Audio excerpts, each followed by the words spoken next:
Icy Dock makes two ICYNano devices. Today we're going to be taking a look at one. And this is for an M.2 NVMe PCIe Enclosure, 10 gigabit. Now the device is made up of three components. What we want to look at are all three of those components. The enclosure, nice case. So as we look at the what, why, and how, we'll also talk about the pros and cons, or the likes and dislikes. A lot of that will become apparent as we get into this. Very nice. Pocket size. My curiosity and my question is going to be, of which there are several, which I'm sure you'll have as we outline this, how small of a drive and how big of a drive will this accommodate? So we're going to test this with 4 different drives. I'll get into that more in a minute. We have a little manual that comes with it, documentation about opening it up. I'm curious about the chipset, as we all should be. We'll talk a little bit about that, because really, as we look at the three items this makes up to be the enclosure, the chipset we're going to talk about, and of course the interface and the protocol. We have 2 cables included. We also have a thermal pad. Nice. Give me a second. I'll take a measurement on that thermal pad. We'll see how thick it is. And the 2 cables that are included. Nice. One cable is USB-C to USB 3 and the other is USB-C to USB-C. That'll also have a determining factor on speed, but the fact that they're both included. So one thing we can look at is this cable that's USB-C to USB-C is the same on both ends. And why is that important? Well, let's take a look at the case. I've been concerned if there was a recess on this, and there's not. Let's see if we can get a little closer on that. Now the camera's on autofocus, so I'm going to try to keep a finger there to give it something to focus on so it doesn't try to go fuzzy on us. But anyway, to reiterate, there's the USB-C port, slightly recessed, but not recessed enough to cause a problem with a standard cable. And of course, a shorter cable, we should have better connectivity. And the thickness of that thermal pad. That thermal pad comes in at 1.5 millimeters. Good to know. It looked thicker than 1 millimeter, but I wasn't real sure. And I have no idea whose design they're using. So we do not know the conductivity rating on this pad. But we'll see. Because that would be one question if we wanted to get a better rating. We're going to change out the thermal pad. But again, at 10 gigabit, I don't think heat's going to be the issue. Other issues we're concerned about because of the most important item in here that defines the container and why it's designed the way it is. So when we take the lid off, we're going to look and see if we can tell what chipset is in here. Now, I already know the chipset, but I don't know the revision, of which there are 4. Based on the date of manufacture, I would expect this would be the latest.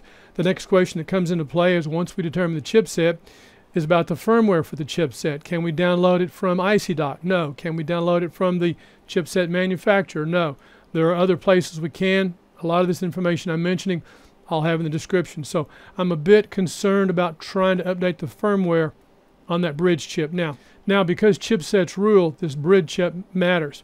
But remember, we're at 10 gigabit. There's a possibility of 10 gigabit, 20 gigabit, and 40 gigabit, which I'll get into more in a little bit later. But as this relates to 10 gigabit, the computer we're going to plug into, which is the Gigabyte TRX40 Designaire, what I'm going to do is put up on screen where we can see the computer screen. Then I'll do picture-in-picture where you can see when I plug this in. And what I want you to see on the computer screen as I plug it in is you'll be able to see, of the 4 media types, we're going to do this 4 times, a screen should pop up showing that we have device connectivity number 1. Then on the right side, where the camera top right, you'll see where that plugs in. Now, the reason that's relevant because we're going to plug into 2 different ports. 1, the USB-C port, and 2, the USB-C port on Thunderbolt. Now, Thunderbolt, remember this is Thunderbolt compatible. If this were exclusively a Thunderbolt device to give us 40 gigabit, we'd only really get a hair over 30 gigabit. Bandwidth, PCIe 3, 4 lanes, another conversation, different video. But as it relates to this, because this is compatible, because this is USB-C 10 gigabit is what we have on the computer, so I want to check it on both ports. Now, if we had a 20 gigabit port, we're going to take a look at 3 motherboards here in a little bit and look at some specs and see what's required to meet that specification. And I'll come back around again and mention about Thunderbolt. But 10 gigabit is everything we've got access to.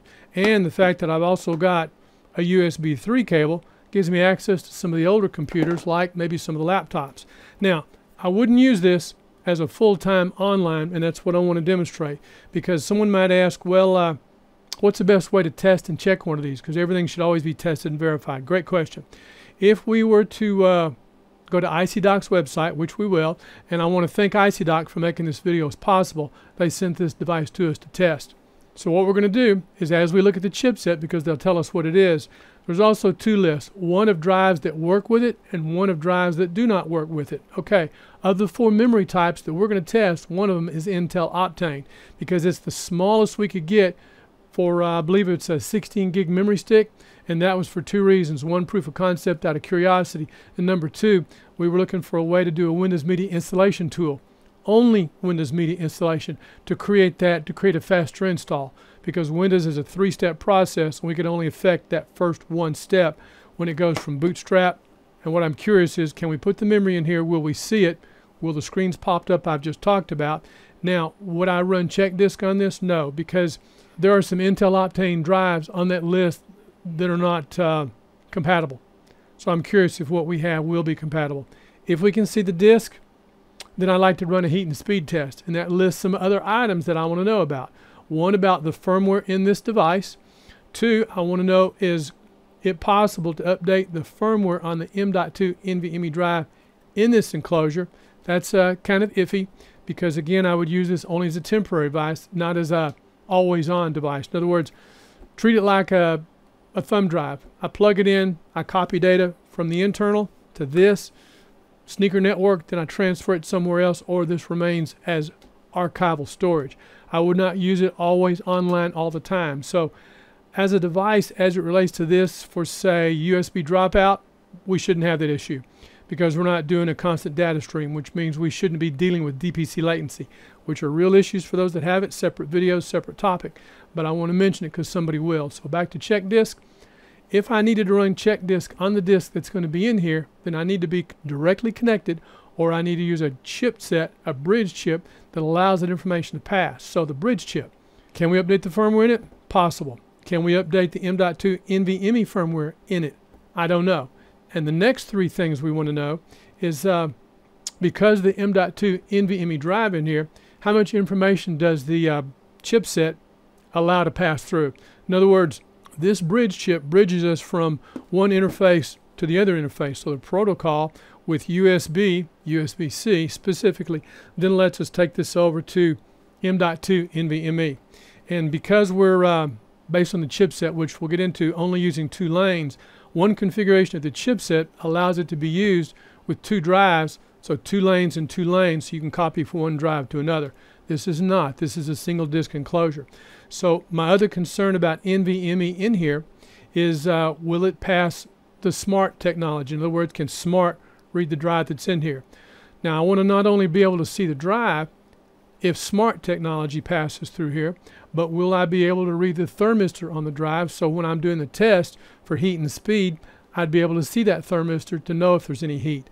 I don't know. I kind of doubt it, but that's something we're going to take a look at, because I have others that we've looked at before.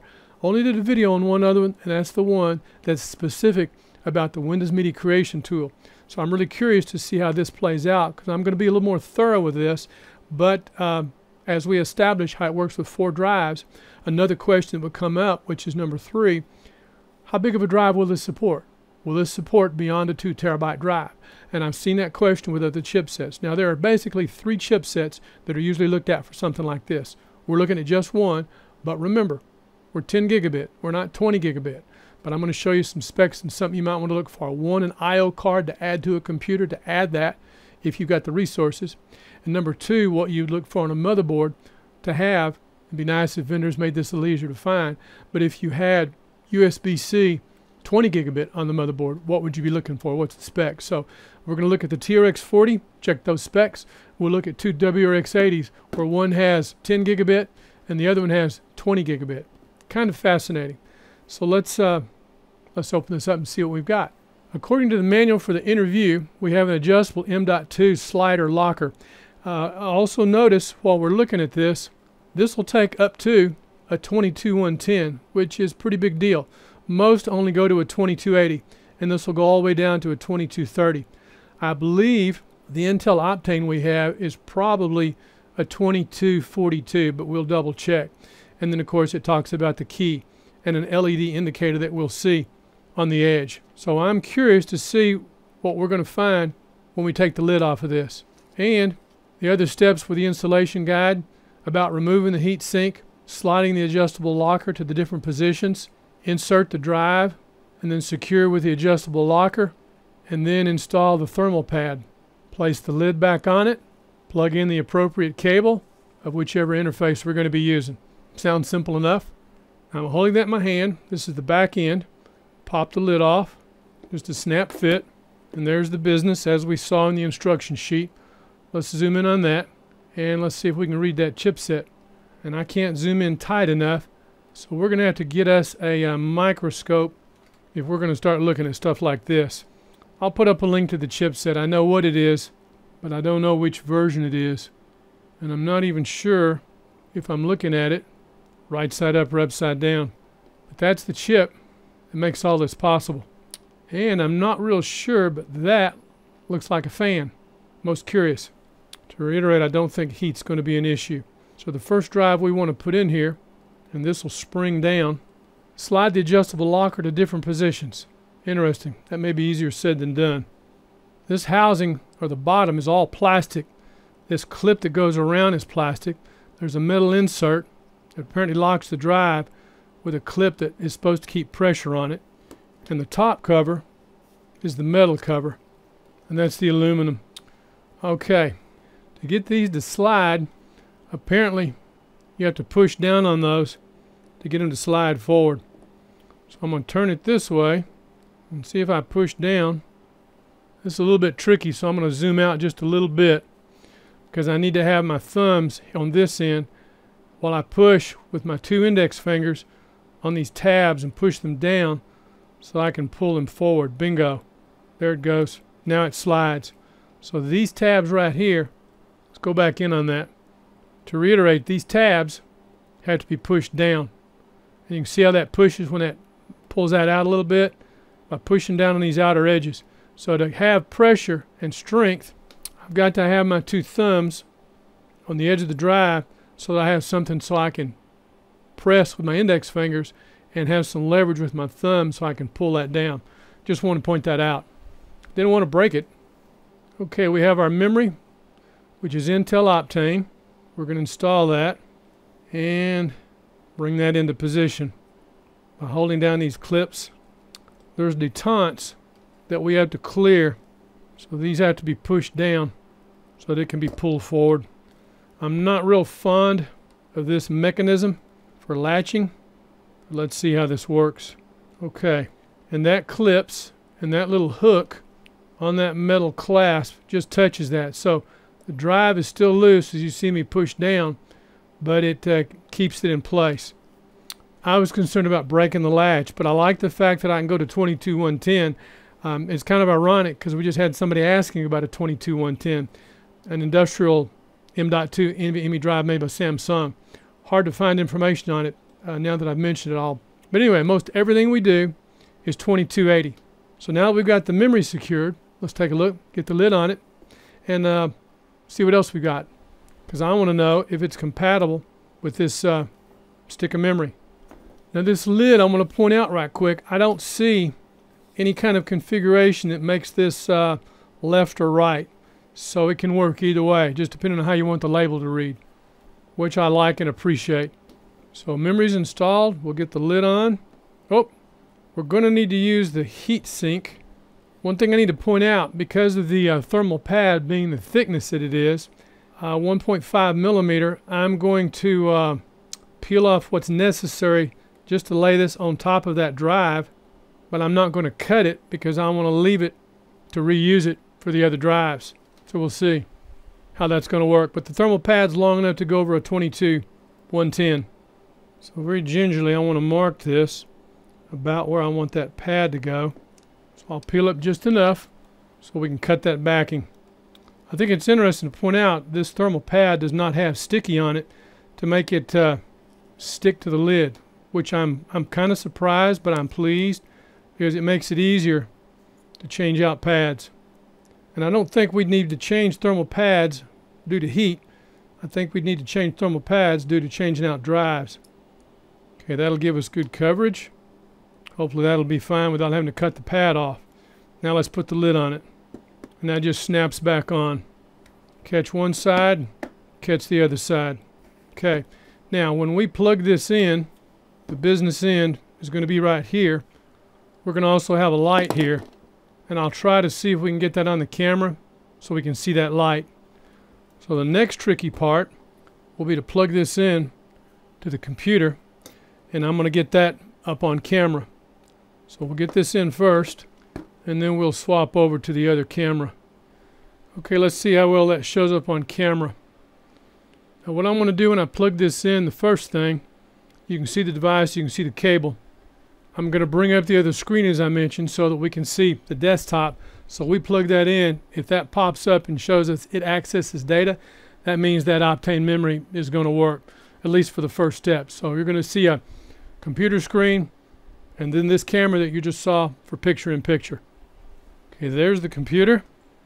And I'm going to zoom in on that camera just a little bit so we can go to the USB-C port, and you should see in the background a screen pop up if it works. First step, nothing. Bingo, something. A little slow to come up, but at least it came up, which means it sees that drive. That's what I wanted to find out. So now we'll flip over to just that screen. We're seeing that drive, and to reiterate, that's 16 gig, and that's set up for Windows Media Creation. So now I want to go back, and we're going to try to see if we can see on the camera the drive as I zoom back out, because I want to try to see if we can see that light. And I'll take that camera full screen.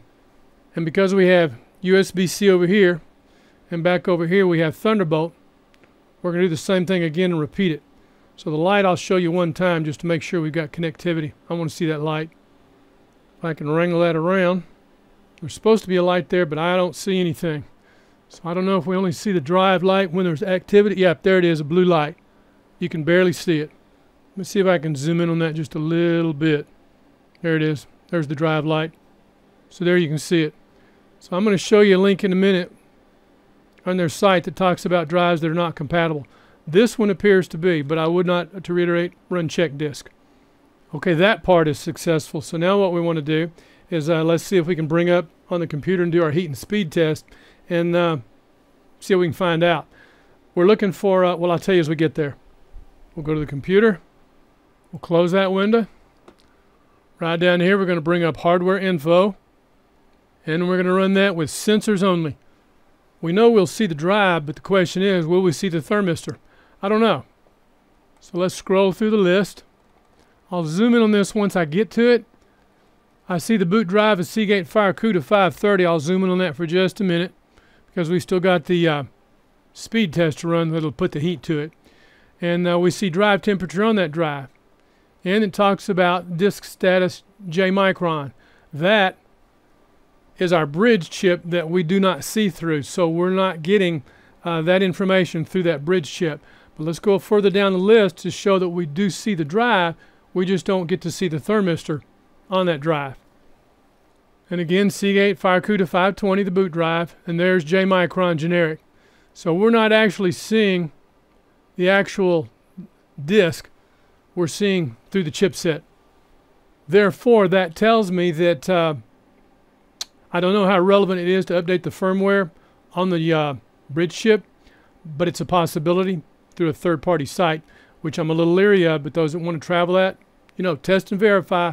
What you see us doing, you can do, but I want to tell you pros and cons as we do this for the what, why, and how, that if you decide to go that path, you travel at your own risk. I'm not willing to go that path because the memory is too important to me, and with all the technology going on, the stuff we're all testing, we got too many other things we're looking at. So to reiterate, I'm not going to update the firmware on the chipset. I can't see that chipset. I didn't realize it was that tiny, smaller than I realized. So that's something we need to look at in the future to get a microscope that we haven't needed, but now we do. And the next step would be, could I update the firmware on the M.2 drive through that bridge chip? No, because what we need to do now is after we do this heat and speed test, for which we're not seeing a thermistor, so we can't see heat. All we'll know is speed. But what we want to find out is every M.2 NVMe drive has a control panel. Can the control panel for that drive see that drive through that bridge chip? Based on what we're seeing right now, I don't know. I'm kind of iffy, doubtful about it. Now, I won't mess with trying to do that with the Intel Optane because that's kind of in a state of flux since Intel's gotten rid of Intel Optane. But I'll do it with the other three drives. The other three drives being two 1 terabyte drives, Samsung 980 Pro, WD Black SN850, and then the third drive, which will actually be number 4, is going to be a Sabrent 4 terabyte because I want to find out if this bridge chip has a limitation of 2 terabytes. I don't think so. Now, for those that are going to ask about will this support an 8 terabyte drive, it should, but I don't know that for a fact. It's not listed on the site, which I'll give you a link to, which we're still going to talk about, but it should. And of the two that I'm aware of, I would get the one, if they're both the same price, the one that has the better spec, because we still got to talk about speed. But before we get into talking about speed, let's run the test, see where we stand. I find this stuff absolutely fascinating. I hope you guys do too. So we'll zoom out on that, and there's really no point in keeping this up because we're not interested in disk activity. What we're interested in is heat, and since we can't see the thermistor, to reiterate that, we don't need hardware info. So we're going to go straight to Crystal Disk Mark, and for those that ask, the version that we're running, this is the version we've been running for all the tests we've done for the M.2 NVMe drives. And this is Crystal Disk Mark 7.00, released in 2019, 11/1/2019. Yes, we need to update it. We have not, for the reasons I've just outlined. So what we want to do is we're looking at a 16 gig stick. So we're going to set the cache for 16 gig. And this is the D drive. We'll double check. I'll zoom out. Windows flag E, this PC, and yes, there it is. That's the D drive, the ESD USB. Windows Media Installation. And that'll work for Windows 10 or Windows 11. So let's zoom back on this and focus on this one activity. And I'll also give you the specs for the Intel Optane. I don't even know if you can still find this drive, but so far so good. So let's do all. Now while this is running, what I will do is speed this up so the process you can see everything, but I'll do it in faster time. But what I'm going to tell you first of all is this is a PCI Express 3.0 drive. So the drive by itself would be capable of 3,500 megabytes. Okay, the bridge chip we're going through is the governor that dictates the speed we're going to operate at. The other drives we're going to run, which will be PCI Express 4, again because of the governor, which is the bridge chip, will dictate what this speed is going to be. So the speed of all these should be about the same, and which is just under 1,000. So far so good. But the speed we're looking at is not the actual speed of the drive. The speed we're looking at is through the bridge chip. That's your governor. But for those that are interested in results, I wanted to go ahead and give you these results as quickly as possible to expedite. And of course, heat we will establish when we get to the second megabytes on the right. And I'm going to do the same thing with the other three drives so that all four of them, we're going to look and see if we can see a thermistor. Because we didn't see the first one, I doubt we're going to see the others. But I want to verify. Always remember your results may vary, test and verify. And while this is running, this bridge chip is the J-Micron JMS 583, 10 gigabit. So far all we know is that some Intel Optane drives do not work, but the one we are testing does, which is most curious. I don't know if it's because of the chipset on the Optane drive or if it's the firmware in the chipset on the Optane drive. I don't know. But I do know this one's working. You see it, the results. So we'll go from 16 gigs to two 1 terabyte drives, then to one 4 terabyte drive. So as a transport drive, so far, I like it. And I also like the fact that they included 2 cables. Test is complete, results pretty good. On the read, 946 megabytes, and on the write, 181 megabytes. So I don't know how much influence the bridge chip has on the write speed, but I know it's the governor on the read speed. I never tested the M.2 NVMe Intel Optane 16 gig drive before we tried it in the original test. I just wanted to see if it would work to install Windows faster, and it did. It was all about the read. So I'm good with that. Next step, another stick of memory. Next step, let's plug this in now to a Thunderbolt port, see if we can see it, or see what we see. That'll be the next step. So I'm going to close that. Let's zoom out, and we're going to bring up our picture-in-picture. as we transfer this over. And I'm going to disconnect this. I'm not going to take the time right down here to eject it. That even says, let me see if I can zoom in on that. Yeah, we can still see it. That says eject USB to PCI Express bridge. And that is our Windows Media Creation media, the Intel Optane, inside the Icy Dock Nano. So I'm going to go ahead and say yes, eject. Zoom out. I would expect when we do, yeah, the little blue light there has already gone out. I want to keep it where we could see it. The little blue light's already gone out, so we'll eject. I don't want to corrupt the media. Yep, blue light comes back on. You can see it right there. Safe to remove. So I'm going to unplug it. And now, let's take it over here to one of the Thunderbolt ports. And we should see the light on it again. Yep, we've got drive activity. Bingo. So that tells us we have connectivity with USB-C on Thunderbolt 3. And for someone asking about speed, if you guys don't mind, I'm kind of curious. I want to test that while we're here, see what kind of numbers we get. Let's find out. So we'll take that screen off, picture in picture. We have the single screen. We'll close that out. And no point in looking through hardware info, although someone's going to ask, so I'll go ahead and check. Sensors only. We just don't know this stuff unless we try it. The proof is in the doing. Okay, smart on the Seagate FireCuda and disk status J-Micron General. Same results. Nothing we can do about it because of the chipset. Good, bad, or indifferent. So we'll close that out. Let's bring up Crystal Disk Mark. And it's still 16 gigs, so 16 megabyte test file. And we're on drive D. I'll double check that. Windows flag E. We'll go to this PC. And there it shows the D drive right there, double checking. Gave it the same drive letter. That's what I wanted to find out. Okay, take that, zoom out, close it. Let's zoom in on this. Let's run our test again and see what we get. All. I believe we were like just under 950, and I believe we were 181. I didn't write it down. I'm working from memory. Again, that's the bridge chip giving us that number, which is on par with the USB. My point I want to make is not that the bridge chip is just a governor because we're PCI Express 3 with the Intel Optane, but that chipset, that bridge chip is equally matched for the task of connecting to USB-C, which is 10 gigabit.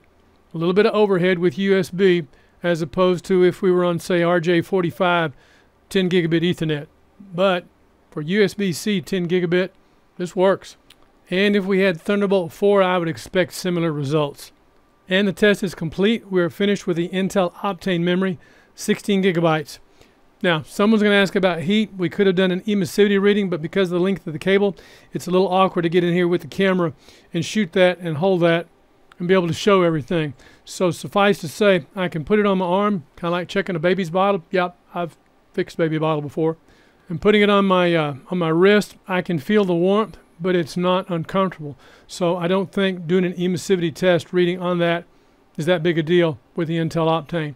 When we get up to one of the other drives, maybe.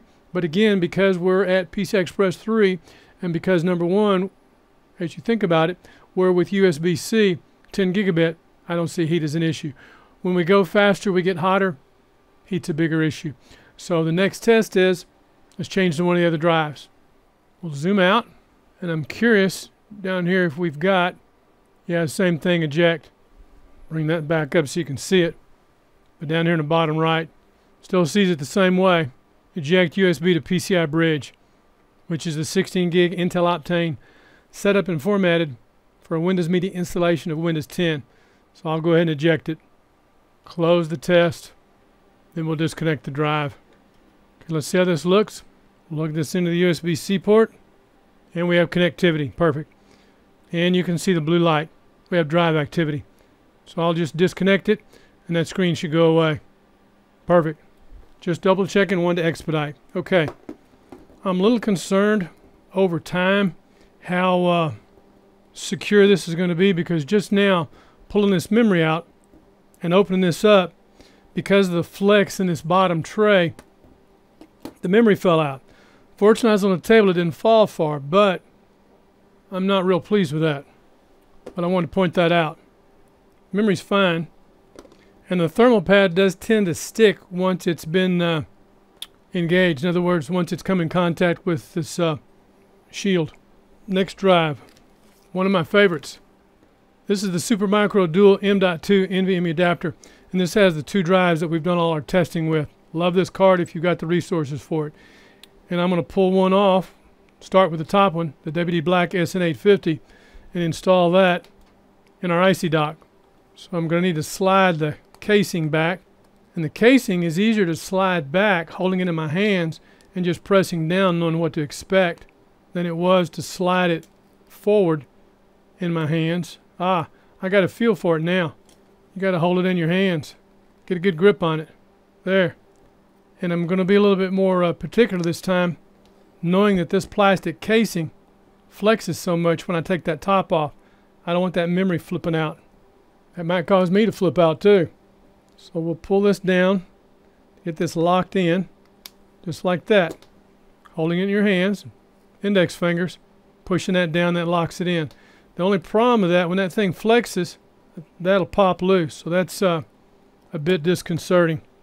And we need to peel the covering off of the thermal pad on both sides. Everything else we test is going to be 2280 in here. So it left an indentation where it cut into the pad, to be expected, but I don't think we'll have a problem with the thermal conductivity. But if I had to replace the pad, remember it's 1.5 millimeter.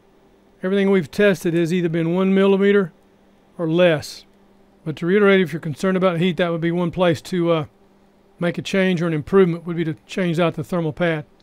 But still, let's remember 10 gigabit. I'm going to go over all that in a few minutes once we get through testing all these. Because remember, this is drive number 2, from 16 gig to 1 terabyte. And the thermal pad sits in there nicely. I'm going to keep that zoomed in as tightly as I can so you can see the drive. So let's lay that down on there, clip that in. The way to remove this is not end to end, but from side to side. See if I can do a better job of that next time. My concern with these tabs, the way this clips in, because this is plastic, those tabs are going to give out over time in this plastic enclosure. And that's going to be a problem if you swap memory out. But not everybody does that like we do. Plug in the cable.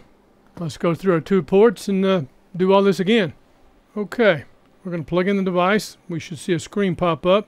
We should see a light come on. See if that'll get us in close enough. Light comes on, and we have a screen pop up. Good. Unplug it, goes away. Plug it back in. Drive light comes on. Windows flag E. This PC. And we don't see it this time. It didn't enumerate. I may have been moving too fast. I'll unplug it. Give it a minute. Plug it back in. Drive light comes on. Not real sure about that, but I'm going to reboot the computer. Okay, I plugged it in. Drive came up. I unplugged it. Drive wouldn't come back up. Wouldn't enumerate. I didn't go to Device Manager. I just rebooted the computer. Let's go through that again. Back to the computer. Computer and picture-in-picture with the camera. We're going to plug into the USB-C port. And let's see if we can see the light right here on the drive. Ready? Plug it in. Nothing. No drive activity. That's disconcerting. Let's take a look in Control Panel, Administrative Tools. Let's go to Computer Management, Disk Management. No, we don't see anything. Wow. We don't see the drive at all. Let's go back to the camera. And I'm curious, even though we're not seeing anything on this port, what I want to do is go over here to the Thunderbolt port and see if we see anything. Okay, there's the drive light. It's trying to read it, but nothing's coming up.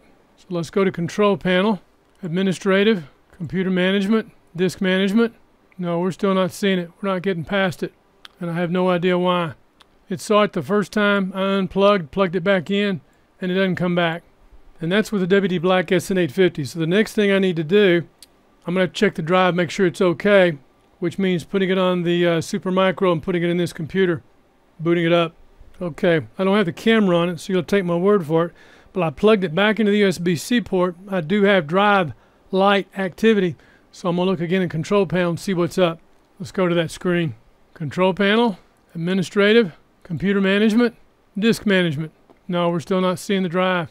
Fascinating. Nothing. Okay, so I have no idea where the issue's at. So I'm going to unplug it. And what I want to find out before I go to the next drive, because I don't want to damage 2 drives, I'm going to take the drive, put it back in the Supermicro card, put it in the computer, and see if I can see the drive from the BIOS. And the tricky part is opening this from the side. And I'm using a flat blade micro screwdriver to pry this lid off so that I can go from the length. Otherwise, if I try to get it the other way, it goes end to end. So I was able to get a micro screwdriver in there and pry that off. I don't want to damage the memory. And right now I'm curious if there's something wrong with either the bridge chip or the memory, or if that bridge chip just doesn't like the memory. So that's why we're going to pull this out and verify the memory's okay before we try another stick. Pop the clip back. You kind of have to get the hang of this, how this works. Holding this in your hand and pushing those back so that can come loose. Okay, we'll pull that out. Let's go back to the Super Micro. Put that back on. And we'll set the Icy Dock Nano over to one side for the moment, because we're going to have to power down the computer so we can get this back in and see what's what. Powering down. And of course, we got to drain it. Okay, turn off power. Press the power button. Power supply's off, system's drained. Super Micro's got to go back in the system. And we're going into a, wow, I need an 8-lane slot. I'm going to have to go in a 16-lane slot, even though I'm using an 8-lane card. Because, yeah, the RTX 2080 Ti, which is normally 2 slots wide, this RTX 3080 is about 2.5 slots wide. And I cannot get to that 8-lane slot. The other 8-lane slot has Thunderbolt. So, to reiterate, we're going to use that 16-lane slot. But we only need 8 lanes. So I'll just lay that out for you.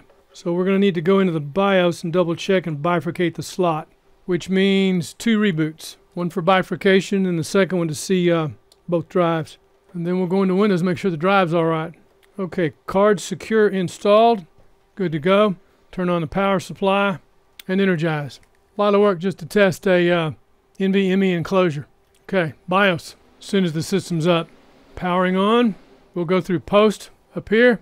Then we'll hear through the PC speaker the power on self-test. Once it reports, then we'll go into the BIOS. It's amazing. Change one thing, changes everything. We'll go to settings. We'll go to I/O ports. And PCI Express plus 16_2.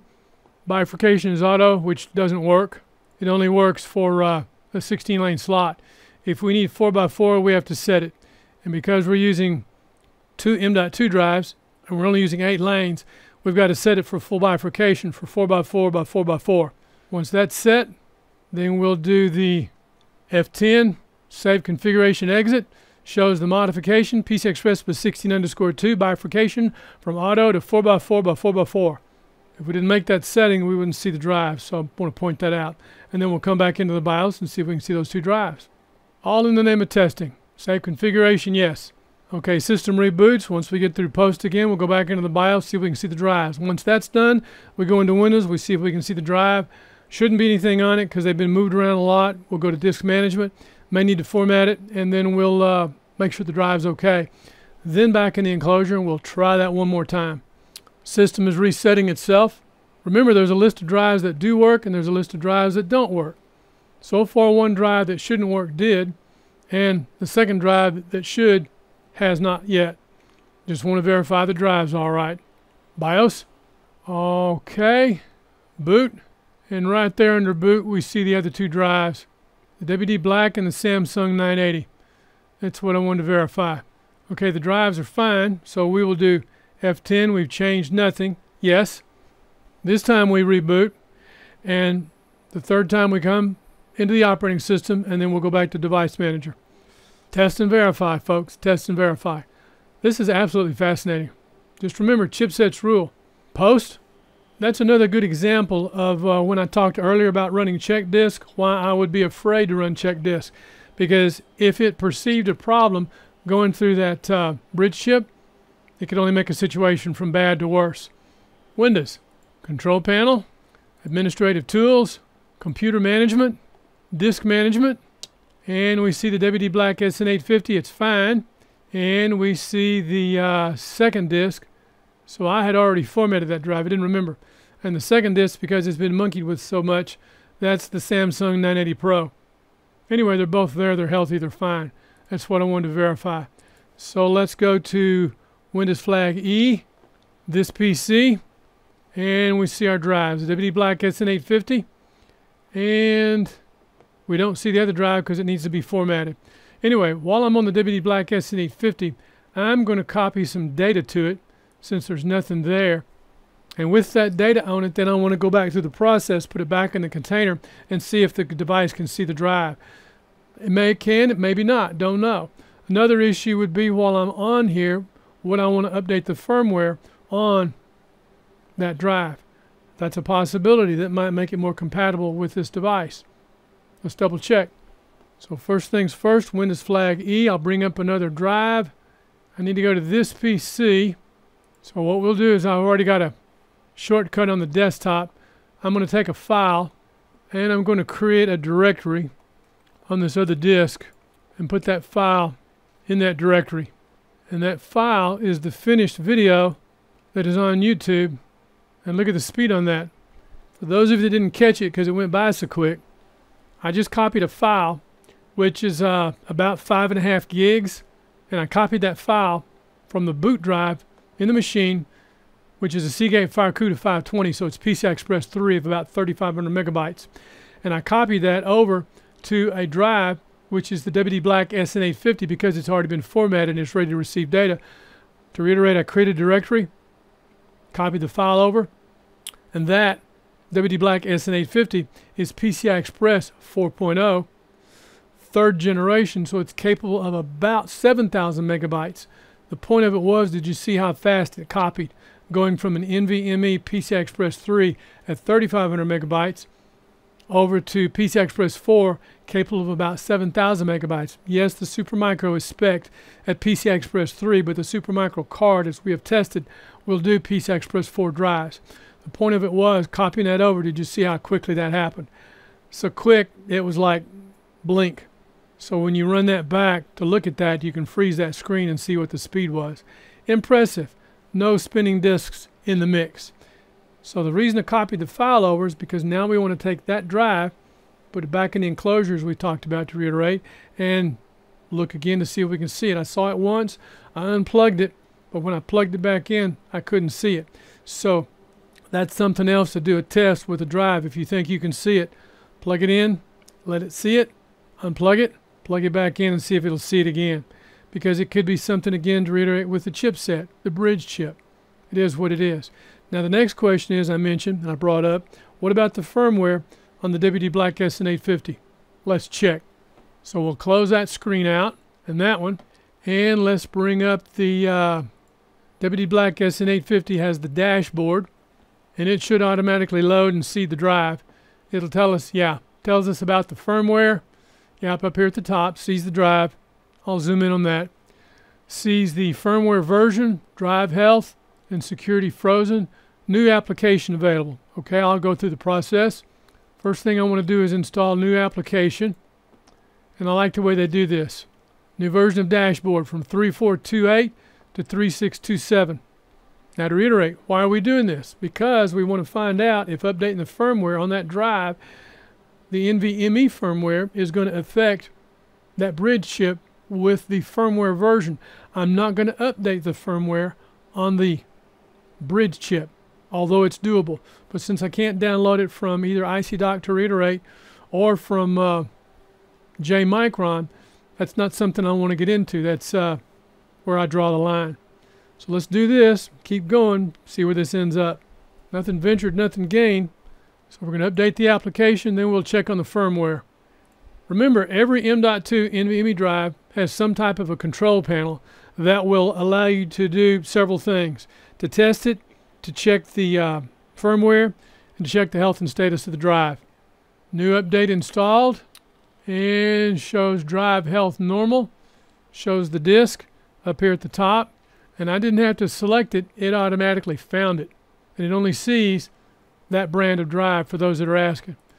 So what we want to know is the firmware that we've updated once, and it shows here the interface speed, capable of PCI Express 4.0, 4 lanes, and the connection is PCI Express 4.0, 4 lanes.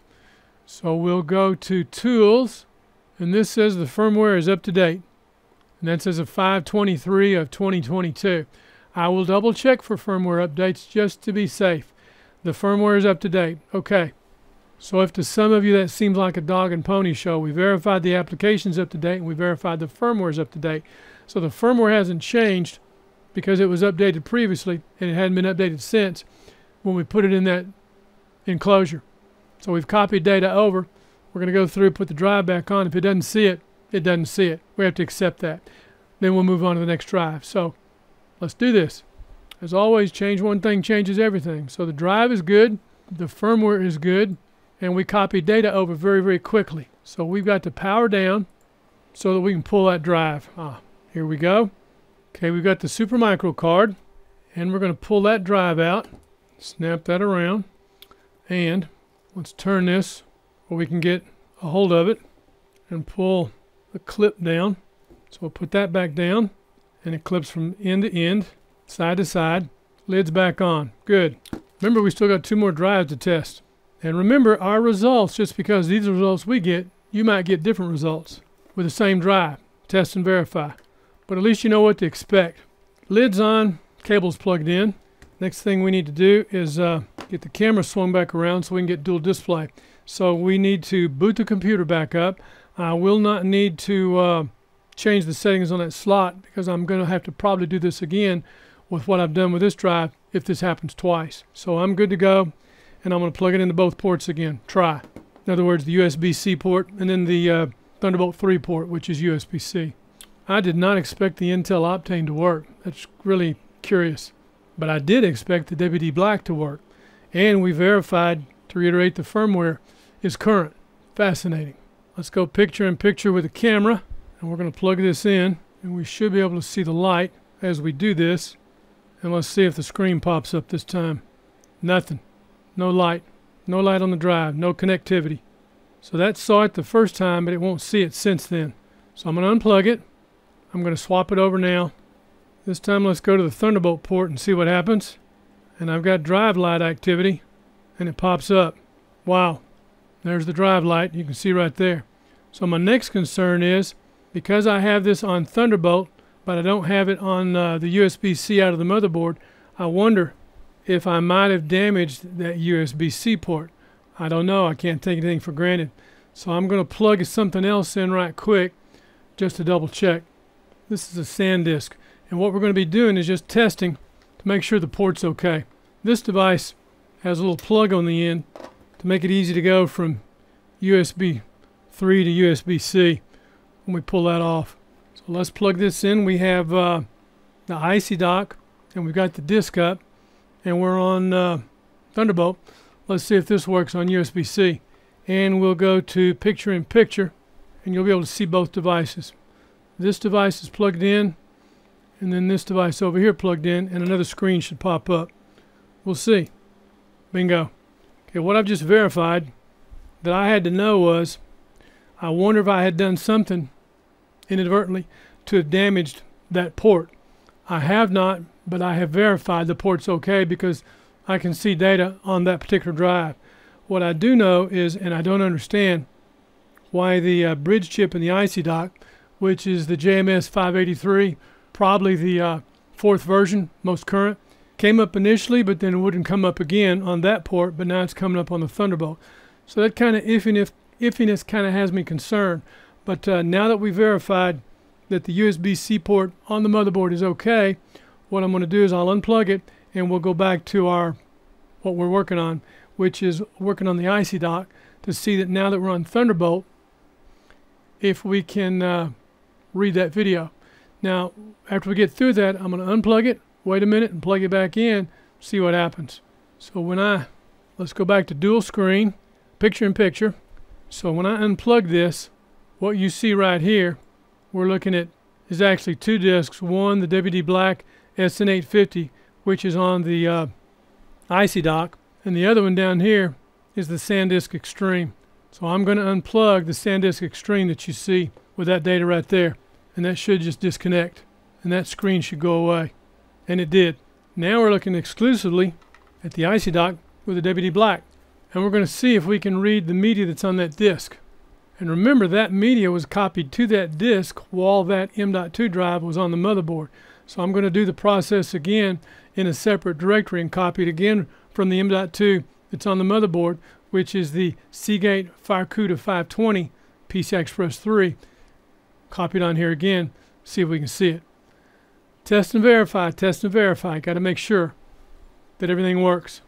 And let's go back to picture-in-picture because that is still plugged in. So we'll take it back to single screen, and I have a shortcut up here that will get me that data. I'm going to copy that file, right click, the letter C is the same thing as going down here to copy. Then I'll do an Alt Tab to this one. I'll create a new directory, copied file, enter, right click, paste. And that data should come across pretty quick. Well, not as quick as I hope, 634 megabytes a second. So the bridge chip is the governor on that. That's interesting. Based on the test, I thought we'd do better. Now the next thing I want to do while we're plugged in, we won't see heat, but again I want to look, I want to verify because we're on the Thunderbolt port. So for now I'm going to close that, and I'll close the original. Let's go to hardware info, sensors only, run it, and I don't expect to see the drive, but I want to know. Okay, there's the smart for the Seagate FireCuda 520, and no, disk status through the J-Micron, that's it. There's drive activity for the Seagate FireCuda 520, which is the boot drive, and there's the drive J-Micron generic. No smart, which is kind of a bummer, but it's just good to know. We've learned enough with all these tests to again test and verify, no matter what the specs say, no matter what the manual might say, or the, in other words, implementation versus chipset. In this case, we're looking at a bridge chip. We have to look at those and balance and see what we get, but we still have to test and verify for ourselves. 'Cause changing one thing can change everything, and no matter what they tell us, we don't know until we try, find out. But so far what we know is nothing's damaged, and that was my concern. Okay, so nothing unheat, so we'll close that down. We'll go ahead and bring up Crystal Disk Mark, and we're going to focus on this. And this time, instead of a 16 meg, we have a 1 terabyte drive, so we need a 1 gigabyte test file. And that again is on D drive. 1 gigabyte, 1 terabyte, all. And I'm curious what kind of numbers we're going to get. It's a shame we can't test that through the USB-C port on the motherboard. And to reiterate, that's the Gigabyte TRX40 designator. Saw it once, I unplugged it, plugged it back in, and wouldn't see it again. And we verified the drive's okay, and we verified the port's okay. But now we're testing that configuration in the Icy Dock Nano with the WD Black SN850 on the Thunderbolt port. Wow, I'm surprised and impressed. We get a little bit better throughput with USB-C on Thunderbolt than we did with USB-C on USB-C. Fascinating. I was expecting 950 and we're getting 1055. I didn't know that would happen. I guess now is a good time to mention that PCI Express 3 is the specification for Thunderbolt. Thunderbolt 3 and Thunderbolt 4 are PCI Express 3, to reiterate. The only difference in the main difference in the two, that what we're of interest in, is for data throughput, and that's 40 gigabit for bidirectional bandwidth when you use Thunderbolt 4. And we are Thunderbolt 3. But the bandwidth is not actually 40 gigabit, it's just a hair over 30 gigabit, to reiterate, because it's PCI Express 3. Marketing, Intel marketing. But as we're seeing with the numbers, we get a better read through Thunderbolt on USB-C than if we go USB-C direct, which is on that chipset, the Gigabyte TRX40 designator, TRX40 chipset. Most curious. I think I can tell after we've tested this, because we still have 2 more drives to do. Wow, what a difference that made. So if anybody asks what's the big difference in USB-C and Thunderbolt, right there's the results. The WD Black SN850 is PCI Express 4, 3rd generation. I like those numbers. We could test a PCI Express 3 drive full size, not like the Intel Optane, but these are the drives we've been testing with, so I'd like to continue testing with these drives. It gives us some performance baseline. Well, of the 3 things Thunderbolt can do, 1 is power delivery, which I'm not a fan of. Number 2 is about routing video through it. I'm not a fan of. Number 3 is data delivery. And of the types of data to be delivered, proof's in the pudding. And this is not a Thunderbolt device. This is a Thunderbolt compatible device. But we're getting better numbers through the Thunderbolt port than we did through the USB-C. I just thought on a fluke while we're doing this, let's try it. I'm glad we did. I'm curious now about the Optane, that I didn't try it, but it doesn't really matter since it's since Intel Optane's been deprecated. But I am curious on what's going to happen with the other 2 drives. 1, will they be seen on the USB-C port? And 2, will they be seen on the USB-C port through Thunderbolt? Test is complete. I'll do a screen capture of that. Drive number 2, WD Black SN850, Icy Dock Nano. Now let's go to the next drive. Micro screwdriver so I can pry this off, because I don't want to go end to end, which is what it has a tendency to want to do. I want this to go from side to side. So we'll take a micro screwdriver and pry into that little slot and reach in here and pry into the other one. I don't like flexing that memory. Lid's off. Grab that, hold it, press these tabs and push forward, and that pops right up. I like to document all this so that way you know what's what. Next drive. We'll remove the WD Black SN850, put it back in its little home. Okay, Samsung 980 Pro. Both of these drives 1 terabyte. And hold that in our hands, push that down, and bring that forward. Lock it in, and there it is. Okay, and to reiterate, lining up with our thermal pad so we cover the drive and put the lid on. Side to side. Snap. No flex. Lug the cable back in. Now we're good to go with drive number 3. Well, we couldn't test drive number 3 until I made sure drive number 2 was okay. And I was concerned about the port. It's okay. I mean, even though I'm protected, things still happen. Okay, picture in picture again. We're going to plug this in to the USB-C port, see if we get device connectivity. I have no idea. Yep, we got a drive light. You can see it right there. Let's see if the disk shows up. So far, nothing. I'm going to set that aside for just a minute. I'll take the camera off. We'll go to the desktop, and let's do the drill. Control panel, administrative tools, computer management, disk management, and nothing. We don't see that drive. Wow. Okay, the next question would be about the firmware. I should have put the card in the system and done the firmware beforehand. I didn't, because I don't expect the firmware to be able to be seen through the bridge chip. I don't know. We can bring up hardware info and see if it sees it, but if Windows doesn't see it, nothing else is going to see it. But I'll double check while we're here, because I expected that to come right up. Now that says USB to PCI bridge. Now that's interesting. I didn't look at that a while ago. I'll show you down here in the bottom right hand corner. Right here, eject USB to PCI bridge. That means we see the chipset, but we don't see the drive through the chipset, which makes me again wonder about the firmware. I don't expect we can see it, but I'm going to bring up the Samsung Magician and let's see if it can see the drive.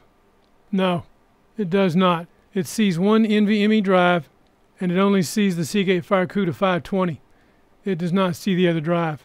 Okay, so now the question is, would a firmware update change that? I don't know. But what I do want to know is, while we're at this point, let's go ahead and check the Thunderbolt port and see what happens. Sound like a good idea? So we'll go to the Windows. We'll bring up picture in picture. We're going to unplug this. Drive light went back out. And now, let's bring this down here to the Thunderbolt card. And let's see if we can see the drive.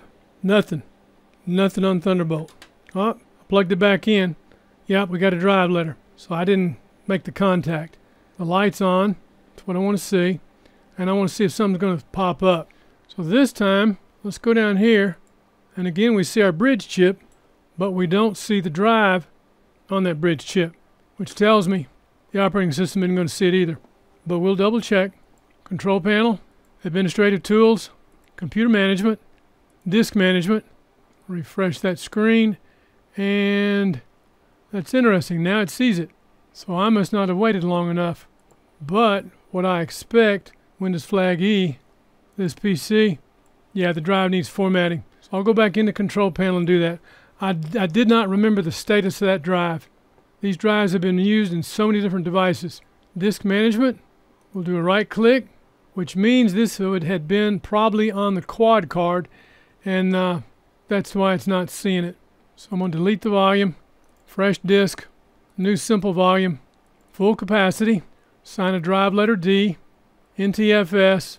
By putting a label on it for Samsung 980 Pro, doing a quick format, this will tell me next time I look at it that the drive is set to be seen by itself.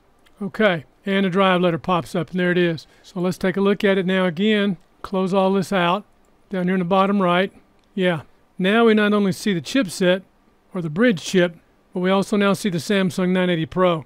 And to reiterate, keeping the camera up here, we're on a USB-C port. We've got a drive light with activity. So working with what we've got, we don't have connectivity with drive number 3 on USB-C on the motherboard, but we have drive connectivity with the Gigabyte Titan Ridge Thunderbolt 3 card, which is revision 1 with the latest firmware. We're getting connectivity with that drive. Wow. Got to hold your mouth just right to do some of this stuff. Again, you have to test and verify because you don't know the results. Anyway, my point is, why I'm telling you this, let's copy some data over to it. 1, see how long it takes, then 2, let's run the test. See what we get. Especially now that we see the drive. Windows flag E, this PC, Samsung 980 Pro, and we're going to get a directory. I'll bring up the other window, same file. We'll create a folder, and this is on the ASUS Republic of Gamers Strix X299-E Gaming 2 motherboard. Tab over, copy that file. Let's see how quickly this goes.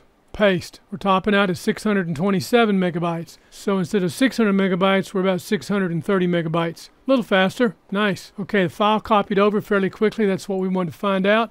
What I may do when this test is complete is try to plug this back in from the USB-C Thunderbolt 3 port back to the USB-C port on the motherboard. Just one more time. And then we'll go to drive number 4. Respectable numbers. 1,054 this time instead of 1,055. The WD Black has always been just a tad bit faster. That's why we use that drive in all of our tests. You know what's fascinating about this is even though we're testing the Icy Dock ICYNano, I have a lot more respect for Thunderbolt 3 after running these tests with a USB-C device. Test is complete, that's our results. Respectable. The read on the right, around 1050. And that's through Thunderbolt 3. So let's try to plug that in again back on the motherboard USB-C port just for grins. See what happens. Here we go. Well, this time it's seeing it and it's up. Go figure that. Okay, you can see the drive light right there. Barely. We have connectivity. Problem is the cable is too short for me to get this around to the camera. So let me take this back just a bit. Yeah, now you can see it better. Light went out. So what I want to do, call up the file, working on the drive. Yeah, it's reading it. You can see it right there blinking. But it's mighty slow to read the data. Not that big a file, but it's a video file, about 5.5 gigs. So what I want to do while we've got it like this, now we got a solid light. But it still says working. It doesn't see the data. There it is. Took a little while to read the data. So I'll back out, root at the drive. I'm going to close this while we're here, over here on the bottom right. Again, we see the bridge chip and we see the drive. There's no point bringing up hardware info, so let's go to Crystal Disk Mark. Let's take this full screen. So we're on the D drive, 1 terabyte drive, 1 gigabyte test file, all. Now, why did it work this time? It didn't work the last time. I'm going to put that on user error. I may not have had that in all the way. I thought I did, but apparently I did not. That's why no matter what results we get, this is just a starting point. You still need to do your own testing and verifying, but you'll know what to expect. Numbers are a little bit less, and of course what we saw earlier, this write is going to be below 1,000. But we're not 1050, but still 1024s. Respectable. And the test is complete. Respectable numbers. 1024 megabytes on the read and 954.45 megabytes on the write. Drive 3. Now we got to go to drive number 4. Unplug it. That window should go away. I'm going to plug it back in and see if it still works. Drive activity, and it works. Well, now I'm really curious about the WD Black SN850, because based on what we've seen, number 1, well, I don't know, I'm curious, but I want to try that one more time, because I can't believe the WD Black won't go. Doesn't take but a second to find out. Curiosity gets the better of me. We had seen issues with the WD Black SN850 before with firmware, and I suspect that may be the issue with this, with the chipset, the bridge chip being used, which is the JMS 583 from J Micron. I'll get into all that in a minute. I'm trying to do all this, but I want to keep it tight. But I think these details matter. We've gone back now to drive number 2, and we want to see if drive number 2, which is WD Black SN850, is going to work this time. We're going to find out. We're only going to check in this one time. Plug it in. Yep, drive activity, it's working. Fascinating. So whatever was going on, I will put it to user error, which was me. First time it didn't work, and the second time it is working. So while we've got it up, We can look over here at the file that we copied over. I'll remove the camera and we can see our files. And I'm curious, I'll pull the file off the C drive and we'll see how quickly it moves. 576. Not bad. A little slower. Not 600, but fast enough. Close all that down. And I'm curious down here in the bottom right what we see. Yep, bridge chip and the drive. Okay, so there's no point looking for the thermistor, so we won't bring up hardware info. Let's go ahead to Crystal Disk Mark and let's test this. 1 terabyte drive, D drive, 1 gigabyte test file, all. And even though this is a little backwards, we're going back and testing drive number 2, which is WD Black SN850. So apparently either something wasn't plugged in tight from me squirreling around trying to get this where, 1, it plugged in, and 2, you could see it on camera with the light. I'm going to leave this up full screen while I talk so you can get the numbers. So we're getting some consistent behavior. So I hope what I've gone through so far and what we've shared with you, see what kind of results you get, but test and verify. The nice thing about what we're doing is we're trying to establish a baseline with the stock items. We're not modifying or changing anything. I would like to try it with a longer cable, but that would be a different separate video about the cable. This is strictly about the Icy Dock Nano and compatibility with 4 different drives. Test is complete. Numbers are good. I'm stoked. I'm pleased with that. Pretty good for USB-C.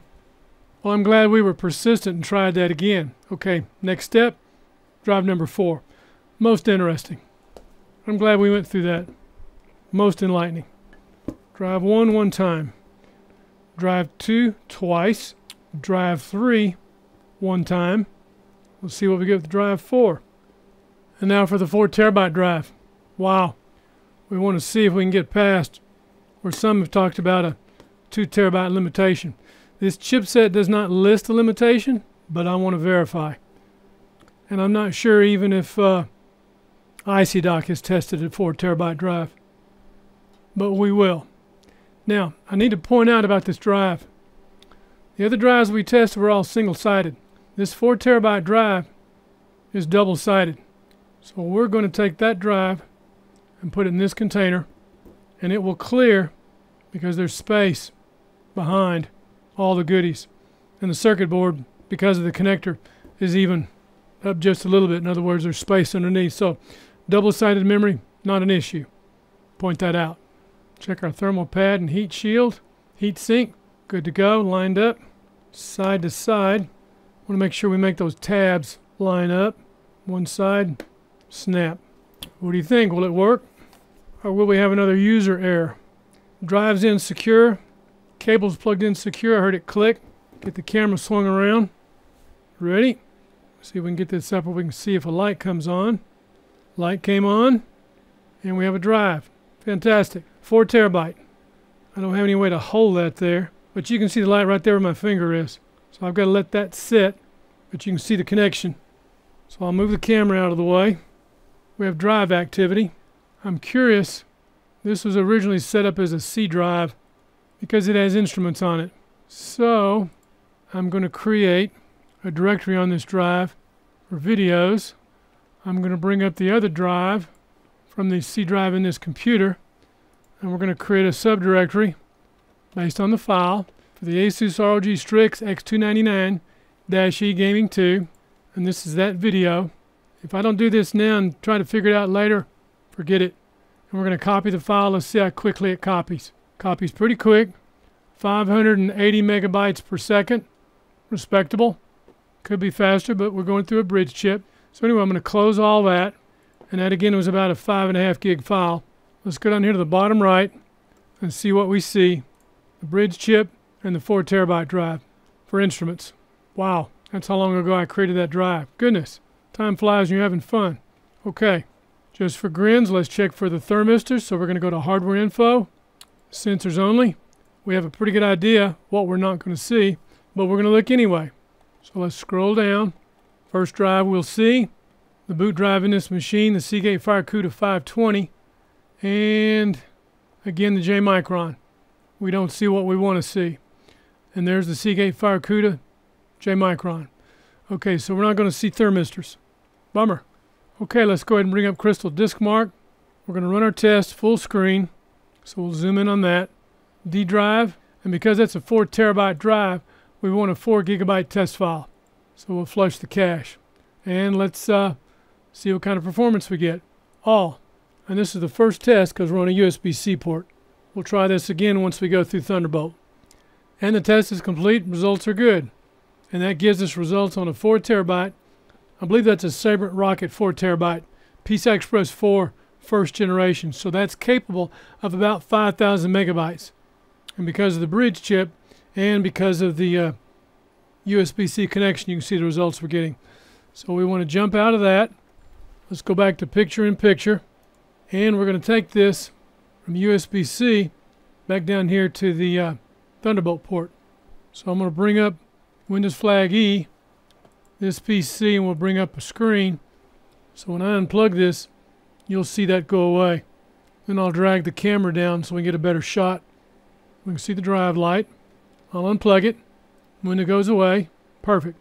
Now, I'll drag the camera down a little bit so we can get a better shot on the Thunderbolt USB-C port. And let's see if we can see the light. Plug it in. Instant connectivity. Drive light. And we have a window. Perfect.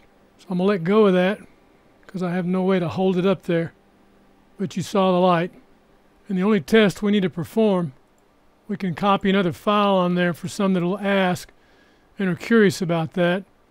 Create a directory for second copy. I'll open up the folder on the C drive, copy that file again, place it in, paste. Let's see how quickly that goes over. Faster, 614 megabytes. Nice. So if anybody asks, is Thunderbolt 3 faster with USB-C than USB-C by itself? Yes. That's the first part. Now then, let's do our speed test. So full screen. We'll close that down. Close that down. Crystal Disk Mark. Let's zoom in on the D drive. 4 terabyte drive, 4 gigabyte test file. All. Let's see how the test plays out. Okay, we're doing test number 4. And this is with a Sabrent 4 terabyte PCI Express 4 first generation drive capable of 5,000 megabytes. And I expect we'll get a little bit better numbers, probably around 1,050 on the read and the write. Something else to think about while I'm thinking of it, to mention it, we're only doing this on one motherboard with one chipset, the TRX40, on the Gigabyte TRX40 Designaire. I would be curious to repeat some of these tests, and those of you that have it can do that, on different chipsets to see what kind of speed performance you get. Might be interesting. Let us know your results. And the test is complete and you can see the results. We get a consistent read and a write on the megabytes with the USB-C connection going through Thunderbolt, which is fascinating. Zoom out, and when I'm going to do the disconnect, I'm going to bring the picture-in-picture back up so you can see the camera. Windows Flag E, this PC, and the drive, of which we copied a file over to see how long it would take and how fast it was going to move going across there. Not bad. And right here, okay, I'm going to leave that up, and right here we're going to disconnect, and you're going to see this window back over here go away. And the drive light will go out, of course. Unplugged, when it goes out, good. Perfect. Okay. It's like the more you know, the more you want to know, and you realize how little you know. That's always my motto. But I'm impressed. It does everything I want. My concern at this point, longevity. I don't like the plastic back. I like the metal cover. I like the size of it. It's warm, but you know it's not too hot.